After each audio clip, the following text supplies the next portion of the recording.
Hello, this is Inside the Press Box with Sunil Sunder Raj of the Everyday Fan Sports. Today, I'm happy to be speaking with Lavares Hines, a basketball player from Bainbridge, Georgia, and getting set to play overseas in Portugal. Lavares, thank you so much for this opportunity to interview you. Congrats on your success, with the game of basketball. And it's going to be really cool to see you be playing overseas.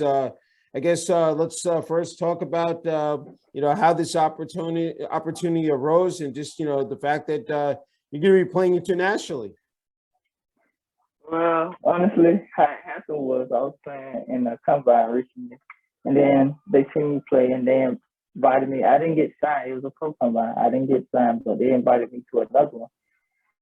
And then once they invited me another day, I already had my contact information from Instagram, so they followed me on Instagram. They sent me an email and they said you're officially invited to the Euro Summer League. And then they sent me the contract to the mail. I signed the contract and it was official. Wow, that is truly amazing. I can see you're smiling from ear to ear. I mean, it's hey, do me a favor, Lavares, increase your volume a little bit so we can hear you. It's a little bit low right now on your side. Okay. Yeah. I just want to make sure that everybody can hear you out there in terms of, what you're doing. Can you hear me now? Yeah, I can hear you much better, much clearer now. Okay, go ahead. If you could just, once again, I know you just described it, but if you can do that again for the viewers out there in terms of how, this opportunity to play overseas in Portugal. Repeat, please. I'm sorry. Yeah, can you just talk about the process of being able to play overseas in Portugal, Lavares? Okay, the process. Okay, first I have to have my vaccine card. I have to passport, which I already have those cleared. I have to pay a fee, but honestly, the fee covers hotel, every stuff like that, hotel, food, clothing. I mean, the jersey, everything like that. So nice. Honestly, and I have to pay for the flight, but that's about it. Okay. All right. Talk about, you were describing in the beginning how you got word that you were going to be playing overseas. So talk about that, the moment that you received that word that, look, this is official. Okay, when I really received it, it was through Instagram and my email. Okay. They sent it to me. It was like you're officially going to Portugal for basketball. So I was like, this can't be true at first. So I had to really, puzzle it together. Yeah. And I'm like, what? I was just excited, like, oh, what? I got invited to go to Portugal for basketball, and they was like, yeah, it's true, Okay, talk about head coach, teammates, the team that you're playing for in Portugal. Let everybody out there, across, said the country know about this news here, about the team. Honestly, the team, I will not know yet because it's basically like it's a summer league. So they'll just put me on, yes, sir, like a league like that. That's great. And I play. Nice. So when this is yeah, go ahead. Oh, it will be recorded and it starts September 2nd through the 10th. Oh, very nice. That's great. That's nice. Hey, you've been playing basketball since you were very little. Just talk about, from where you started to now where you are now. This is just a remarkable journey that you've been on. But the fact that here you are, I said again, going overseas, and this, again, we were talking before we came on there, what this type of opportunity could lead to for you. Just talk about that, just the anticipation, just, what you're going to be able to bring, come September to that league. Well, I've been playing since I was a kid. So, like, honestly, outside, every day just shooting around, like once you practice and you keep practicing, you build confidence. Yeah. And you keep playing, you build more confidence. So I felt like, oh yeah, I can be whatever I want to be if I, put my mind to it. So it was just like that. So when I kept playing every day, and as I got older, I started playing in the mornings, every night, after work, Even nights I couldn't sleep, I go play basketball like Mhm. that, and eventually it'll pay off. So that's why Yeah. I say if you keep doing what you're doing, it will pay off. Okay, now you've been in different types of competition. The levels have been, have varied. But talk about, have you heard anything about this league that you're going to be playing in Portugal in terms of the competition over there, Lavares? I have, so that's why I be trying to go to like courts and find pickup games to Mhm. play. So they get me prepared for that. So yes, I have. Okay, that's great. Hey, let's just talk about how preparing, for this, and then even for a basketball season in terms of strength and conditioning, nutrition, rest and recovery, and we talk about mental health as well. But let's focus first on that strength and conditioning, how you've been individually, what you've been doing. You talked about the pickup games, but just in terms of off the court as well, Lavares.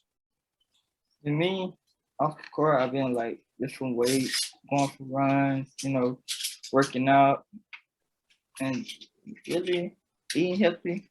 Mhm. I'm not even gonna lie, so much which I need to start. Yeah, and I hear you, but also rest and recovery because it's important. Like they talk about in terms of stretching, being flexible as well, because that if you're not in tip-top shape, that can really lead to injuries. Just talk about how you've been able to sort of utilize that as well, Lavares. So when it comes to stretching, like see what I at my job where I work at, which is Home Depot, Okay. we'll do a daily warm up where we'll stretch before we start working. Yeah. And that honestly that have been paying off because me, I'm a loading system, so I constantly lift like heavy bags of cement, wood and stuff like that. So that really comes in clutch too, honestly. But Yeah. resting, I do rest. So like if I ain't playing basketball, some days I'll stop playing basketball, and just rest that whole entire day. Yeah, no, it's good to strike that balance. Hey, let's talk about your story. Is that you attended I think it's Cibola High School in Yuma, Arizona, and you had a 3.5 GPA in high school. Just talk about that experience and what how that shaped you, Lavares. Honestly, in high school, see me, I was mainly the popular kid in high school, but Mhm. it was the thing. It was like I was more focused on being popular than my schoolwork. I'm not even gonna sit here and lie. Mhm. Like, and then like my senior year, that's when I finally like honestly, it was the last minute. I finally got my stuff together. Like, do I really want to graduate? I had to ask myself, do I really want to graduate? Yeah. So I was like, yes. So then I got my stuff together, graduated on time, Mhm. and that was it. Okay, great. Uh, just talk about growing up. Of course, I know that your passion is basketball. Any other sports that you played growing up, Lavares? Honestly, I played football. Okay. And football, I can go always quarterback and wide receiver. I can throw and I can catch. Okay. But my main position in football would be a quarterback. Okay. They talk about playing multi-sports, the fact that one sport can, aid you, in another one. Talk about playing those multiple sports and how that's helped you, in terms of, staying active and in shape as well. I mean, that must be, exciting that you were able to do that as well. Honestly, both of those sports help out a lot because in my neighborhood I play with kids, so they be like, "You want to play football? You want to play basketball?" So I'd Yeah. be, all-time quarterback for both teams. So I throw for both teams or playing pickup games. We'll play basketball together and I shoot. They'd be like, see can they guard me, play with them, and just pass the ball to them. So it really helped out a lot, honestly. I'm wondering when it turned for you that you knew that, look, basketball is my better option here. And this is what I'm going to be good at. And, I'm going to pursue, for basically the rest of my life here. Did you know that there was a certain point? Honestly, I was Yeah. really confused because I was like, basketball or football because I like both. Yeah. And basketball is my passion. So I was like, basketball more is my passion than football. So I took basketball. That's great. Okay, so in terms of playing basketball, what positions do you play? What's your, strongest position here? Shooting guard. Shooting guard. Okay, that's great. So I'm wondering when it comes to watching college basketball, NBA, any particular players that you pay attention to and sort of try to emulate maybe or take some tidbits away? Stephen Curry. Oh, okay. Not a bad choice, right? Because his Cream shot, of the crop. right? His shot is on point. So I was Yeah. like, man, I be trying to study his shot because Yeah. if he consistent dropping like that, imagine dropping in the game like me, Yeah. just as myself like that. I was like, oh man, you Yeah. know. I'm just wondering, I mean, I know it's in terms of I've asked other athletes watching film, you know, maybe you watch the game or it's just what you pick up in a practice or you said a pickup game. When you're out there in the court and what you are, just the fluidity of the game, just, you know, what you see from your perspective when you're out there and when you're, you know, chucking up a jump shot or driving into the paint. Just talk about those moments just during a basketball game, you know, because not a lot of people, of course, get to hear it from an athlete, you know, just in their perspective, what, you know, the game, you know, the motion of it. I mean, it's such a fast game. It's such a fast-paced sport. Just talk about those moments, Lavares. Right. So like when you're driving in the paint, it feel like, okay, dude, you gotta watch for a defender coming a different way. So you gotta watch how you're going to switch the shot up too. So Yeah. like when you shooting and you miss, you still gotta have a good expression because you gotta think about it. Not maybe the next shot you hit, but not this shot you hit. You know, you gotta still have the same good confidence of making that shot, making the next shot as well. But when you like, even with a crossover, you be like, oh, he got me. You can't let the defender think that they got you because when they play defense on you, they could be like, oh, he already gave it away, so you know, I can get the ball. Yes, sir. Okay, on the flip side, let's start defensively. You know, when you're matched up against, you know, say me, the best player on the opposing team. Talk about, you know, again, you know, there's such attention to detail, you know, it's in the fine points of being on defense. Just talk about that aspect, you know, what you bring to the table as well, of course. So when I'm playing defense, the first thing I look at is feet stance. Mm-hmm. If he's square, then that means he can, you know, easily get off his stance and pick up on defense. But like me on defense, I'm looking at how he stand, his eye contact, and how his hand is, and his hand movement. So like if he has like poor feet stance, then I know I can get past him and bypass him, make a shot or swing for a pass. So it just depends on how they stand to me. That's great. It said you're from Bainbridge, Georgia. It said I know that it's been a grind for you in terms of growing up there, but just talk about how you've been able to persevere and just rise above. It's not easy. I mean, you said here you are now getting set to leave home and, you know, again, travel internationally. Just talk about that part, Lavares. Honestly, living in Bainbridge is hard to get out because of jealousy, like I said, because it's a small town and everybody's gonna hate on everybody because they feel like, oh, since I'm doing something, but it's not as good as how you doing it. You know what I mean? So it was like going overseas, it feels like a dream come true because honestly, me, I'm a Christian and I pray for that to happen. And it's slowly manifesting to what I prayed for. Yeah. That's great. I mean, it's important to have strong faith. I mean, that's the thing, you know, and the fact that you are religious. I mean, because I'm sure, you know, we talk about the stresses of life, of playing basketball, to have your faith, you know, that kicks in and that you're able to rely on. And I'm sure is to help you to de-stress and to stay relaxed. Just talk about that, Lavares. So, like me, even before a game or a pickup game, I pray because, see, me, I don't play with jealousy. I play with just having fun, you know, enjoying it. So some people, like, even when I get around a crowd, I don't know, I pray because it keeps me protected and it keeps me focused. You know, I'm wondering for you, preparing for a game, you know, you put that jersey on, you know, I said your sneakers, everything, you warm up.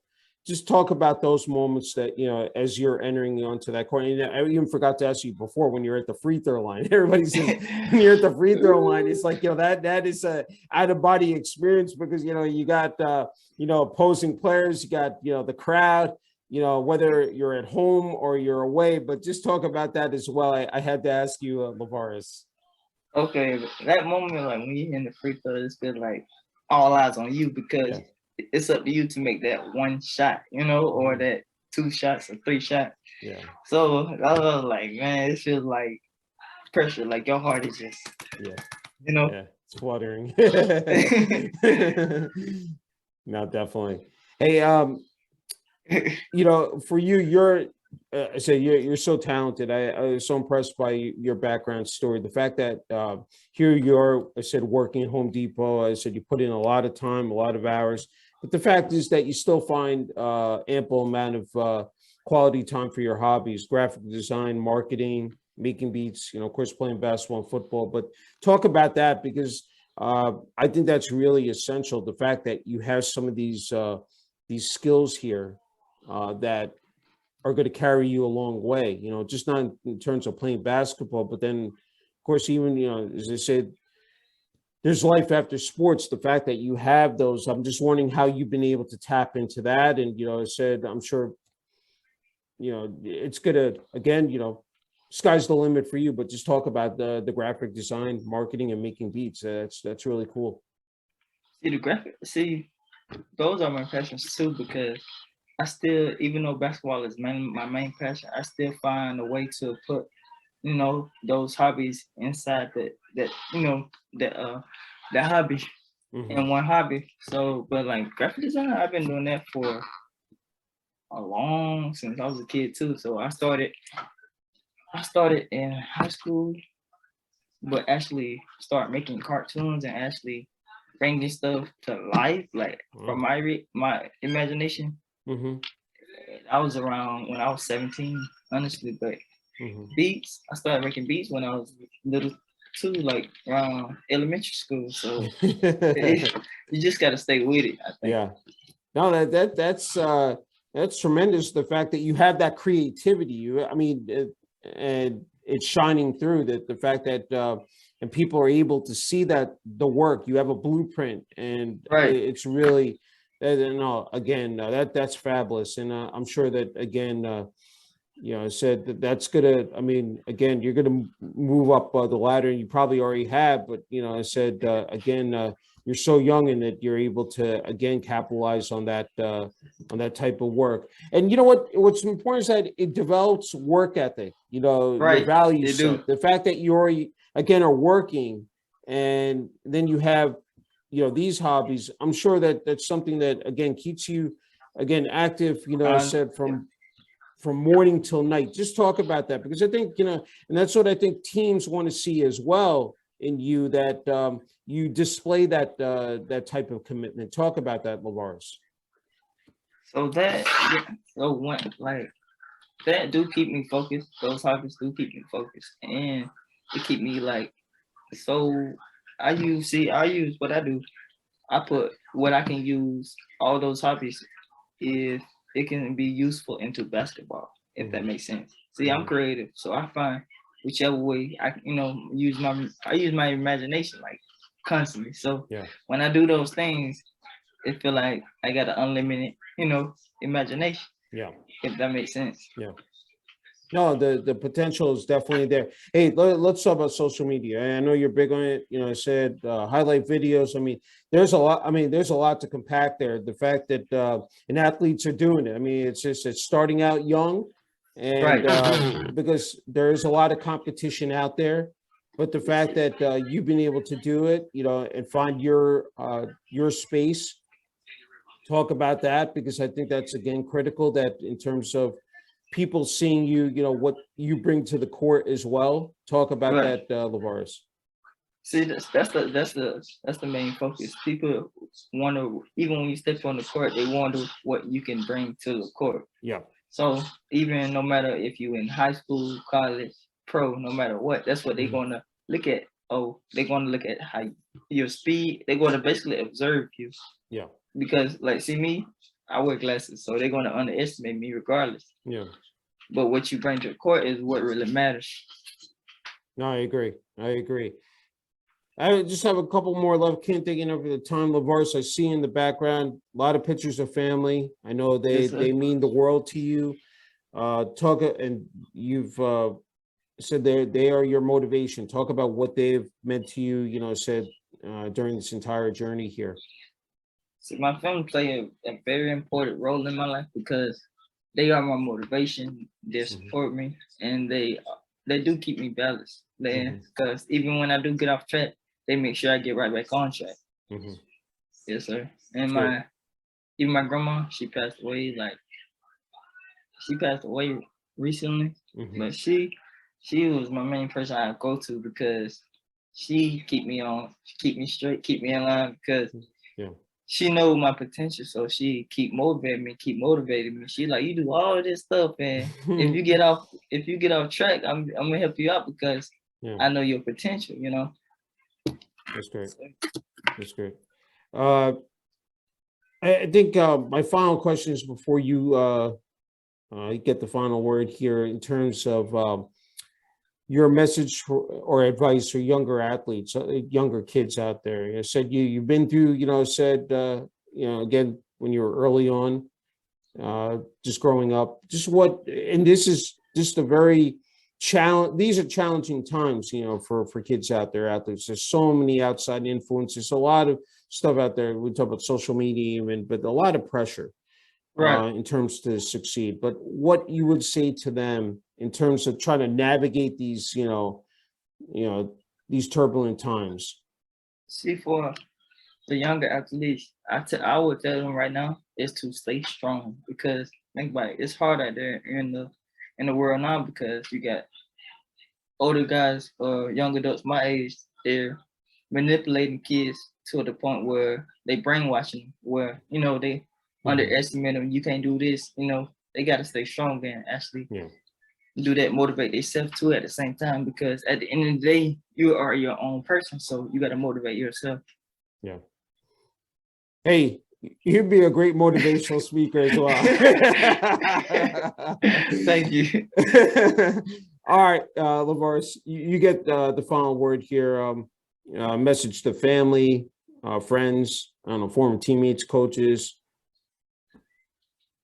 The floor is yours. Well, all of them, I tell them thank you for the support because they helped me. Even though from pickup games to playing one-on-one with them, they helped me. So they played an important role too. All right, sounds good. Hey, Lavares, again, just an incredible honor and privilege being able to speak with you, and very happy for your success and wishing you all the best. Again, playing basketball there overseas in Portugal. I said in the fall time. Yes, sir. Thank you. Thank you.